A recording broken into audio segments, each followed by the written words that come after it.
Am I the a-hole for breaking up with my girlfriend because she's friends with a guy who cheated with her? My girlfriend has this male friend. Let's call him Mike. Mike is recently divorced. The other night, I was hanging out with some of my girlfriend's friends. My girlfriend wasn't there, by the way. One of her friends brought up Mike and how the divorce has been hard on him. Another friend said it was his own damn fault for sleeping with girlfriend's name. I was like, whoa, what? I asked for more details, and turns out Mike slept with my girlfriend while he was married. His wife found out, and then they divorced. This happened about 1.5 years ago. I've been with my girlfriend for about a year. I talked to my girlfriend the next time I saw her. I took a couple days to digest the information. I did text her that I needed some time for myself, and I'll talk to her when I'm ready. Next time we meet up, I decided to break up with her. See, she's still close friends with Mike, as they hang out regularly, both group and one-on-one. I wasn't crazy about it, but I figured I should trust my girlfriend. Until now. I realized I was too uncomfortable with her friendship now, as well as the fact she never mentioned this to me. She asked why, and I told her the truth.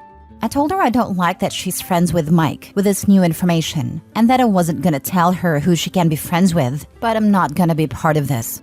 My girlfriend yelled at me and said that if I ask, she would stop hanging out with Mike. I still decided to break up, but to be honest, I don't think my girlfriend would take me back even if I changed my mind at that moment. I guess my question is twofold.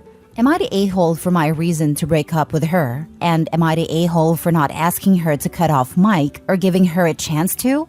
It's a bit late now, but I'd still like to know. Now for the top comments. Not the a-hole. Good move. If dude was sleeping with a girl while he was married, what do you think is gonna happen when he is now divorced and girlfriend is still hanging out with him one-on-one, which is pretty much a date in every continent? And she's yelling at you for feeling WTF? She deserved to be dumped. That is the kind of thing that should have been done long ago on a girlfriend's part. Before being exclusive with OP, she should have shared this information with him and cut Mike off on her own. The fact that she not only helped him cheat on his wife, it was an active reason for the marriage crumbling, coupled with how she still continues to hang out with him one-on-one, is more than enough reason to break up and never look back.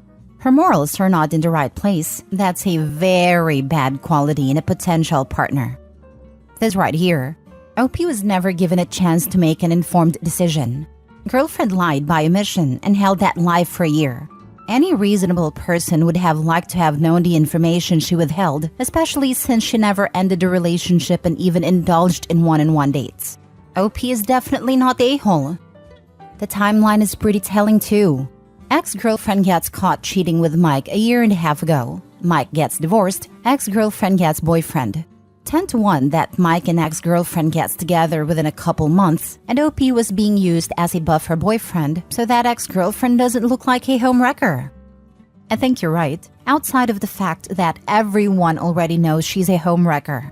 Nothing she does can erase that label, cutting Mike off included. I can promise you right now, if you have began with, I know what you did with Mike. If you want this relationship to work, you need to cut him loose. Should have had a hissy fit and said you're controlling and insecure. You took that whole conversation out of the equation and dropped her. Hence, her insistence that she'd have dropped him as a friend if you ask.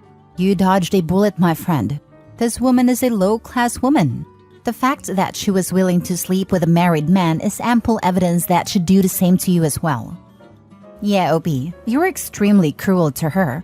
You just not only dumped her, but took away from her the joy of calling, maybe screaming at you, as controlling and insecure. Also, you destroyed her opportunity to lecture you about how you don't have the right to ask about her past or learn her body count, even if one of these bodies was a married man who she's still friends with and go in dates with him. How dare you? Wow, what a cruel and awful male you are. Next story. Am I the a-hole for immediately dumping my girlfriend because she lied? So, a bit of context.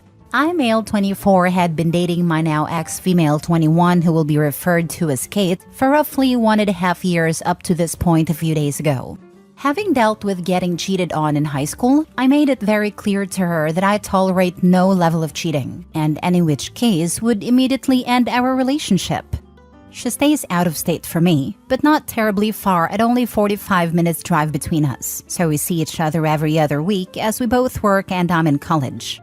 She informed me a few weeks prior that she had a friend coming into town and that he wanted some weed, but they're a medical-only state, while I'm in a recreational state. So in turn, I give her some pre-rolls to give to him once he gets into town. Now at this point, I have no sense of mistrust in Kate at all.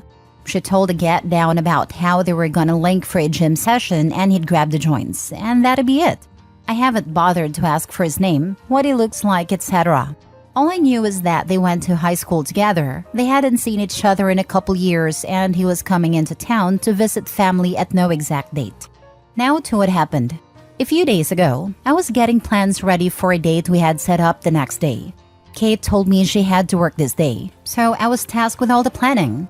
I was texting Kate about it, trying to set up time frames of when she'd be here, where to eat, etc. This is when I noticed her Snapchat location was turned off. This is concerning because she's never had it off, and we share each other's locations at all given times. I ask her what's the deal, and she says she turned it off for safety concerns since she didn't want everyone seeing it all the time anymore. This confused me, since she can choose to just share it with me alone. I just pushed it aside as me being paranoid until she didn't respond back to my texts for 2 hours. Now for most, this wouldn't raise any concern as she is at work, she could be busy, etc. But she works at a small food spot and they have never been busy enough to the point she doesn't respond for 2 hours. And she had always been telling me about how they don't have a lot of business. Fast forward another hour as I was leaving a workout sesh, I see that she still hadn't replied. I don't know how, but I get a sinking gut feeling that something's off. There's too many red flags to ignore, so I make a decision to take the 45-minute drive all the way to her job. When I get there, I don't see her car outside. I can't write it off yet as she's gotten sent home early before due to slow business, so I drive to her house. She's not there either. Now I'm alarmed. To be sure, I drive all the way back to her job and walk inside to ask one of the staff working up front if Kate had been into work today. They say no. At this point, I'm mad, and I let it get the best of me.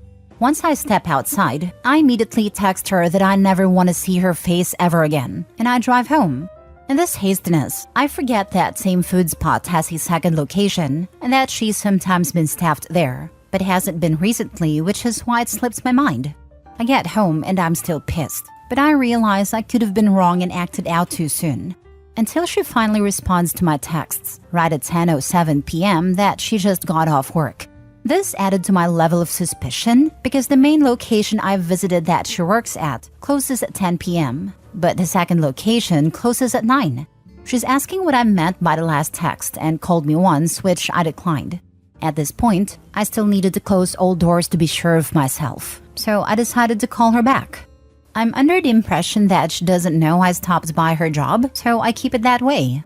I ask her why she has not been responding to me, and she gives me a comical excuse about how her boss got mad at her coworker for being on their phone, so he told them they couldn't use their phones on shift anymore.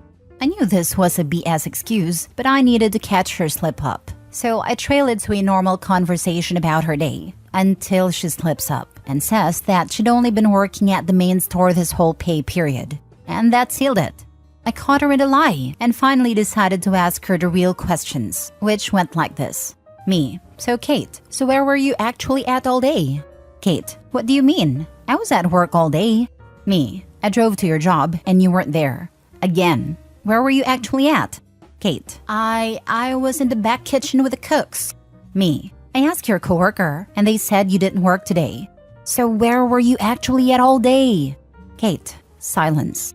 And I hung up after about 10 seconds of silence. That was it. I had emotionally checked out at that point and was no longer interested in what she had to say. She tried to call me and texted me saying to let her explain, and she said that yes, she had been hanging out with her friend all day, but nothing happened. She said that they had gone to the gym, gotten some lunch, and then decided to get a motel room to smoke some of the joints because his family didn't like him smoking weed, and they didn't want to smoke in their cars either. I didn't want to hear any of it. She had lied to me 5 times already, and I gave her every opportunity to tell me the truth. She lied and expects me to believe anything else she has to say? Yeah, I'm good on that. Her friend even decided to text me trying to explain it and wanted to apologize about trying to do me like that. This just ticks me off even more, like, oh, so you both knew and were trying to play me like a fool. He's trying to convince me about how much she cares about me, trying to have a man-to-man discussion. Meanwhile, Kate is trying to talk about how much she's afraid to lose me and stuff. I told Kate that I didn't want to hear any of it anymore and that I want to just end it right there and now. Told her I wouldn't even badmouth her to our mutual friends or anything, but that I never wanted to see her again. And that's that. She's not tried to contact me any further since that night, and neither has her friend.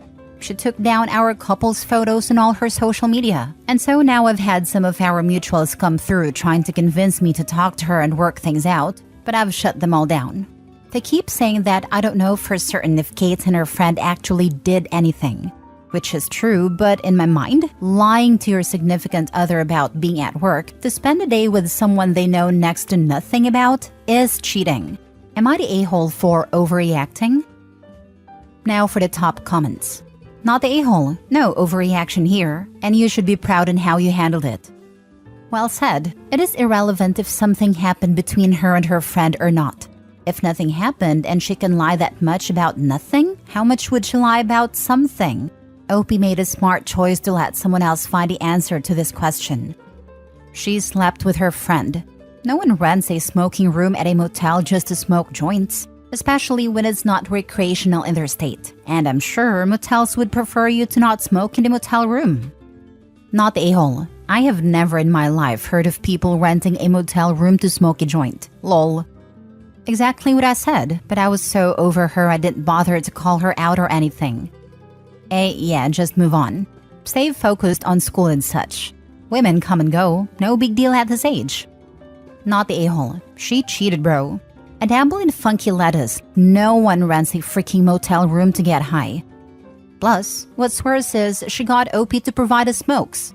I like to think I'm not that insecure, but if my girlfriend asked me to provide pre-rolls so she can smoke them with an old male friend in a motel room, I just laugh. Not the a-hole. She knew she was doing wrong, so she lied. If she was on the up and up, there'd have been no reason to lie. Now it seems like she's trying to truth trickle you, my guy. You trusted her until she gave you a reason not to. That's all anyone can ask. You made it clear where your boundaries were, and she started playing games real fast. You can do better. Keep your stick on the ice. Last story. Am I the a-hole for telling my wife I don't give a damn how she drives when it's just her and her kids in the car, but if me or our kids are in it, she must be safe? My wife had 2 kids before we got married, and they have an actively involved father. We have had 2 children of our own. My wife is a terrible driver, but she refuses to acknowledge this. She has been in multiple accidents and even had her license suspended. Not for a DUI or anything, just because she's an awful driver.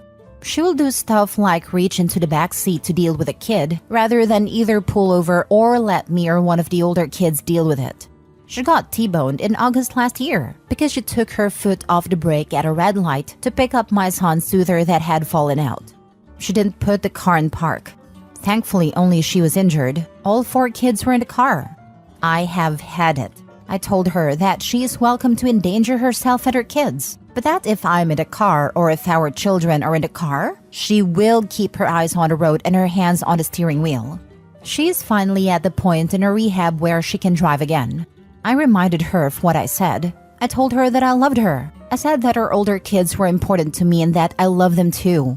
But I told her that if she ever decided to do stupid stuff while driving, our relationship would be over. And I would make it part of our divorce that she not be allowed to drive with my kids in the car. She started crying and said she didn't do it on purpose. I asked her how exactly she took her hands off the wheel, took off her seatbelt, took her foot off the brake, and turned around to pick up the soother by accident. She said that I'm treating her like an idiot. I don't think I am. My children have to be safe. Before you ask, I try and do as much of the driving as I possibly can.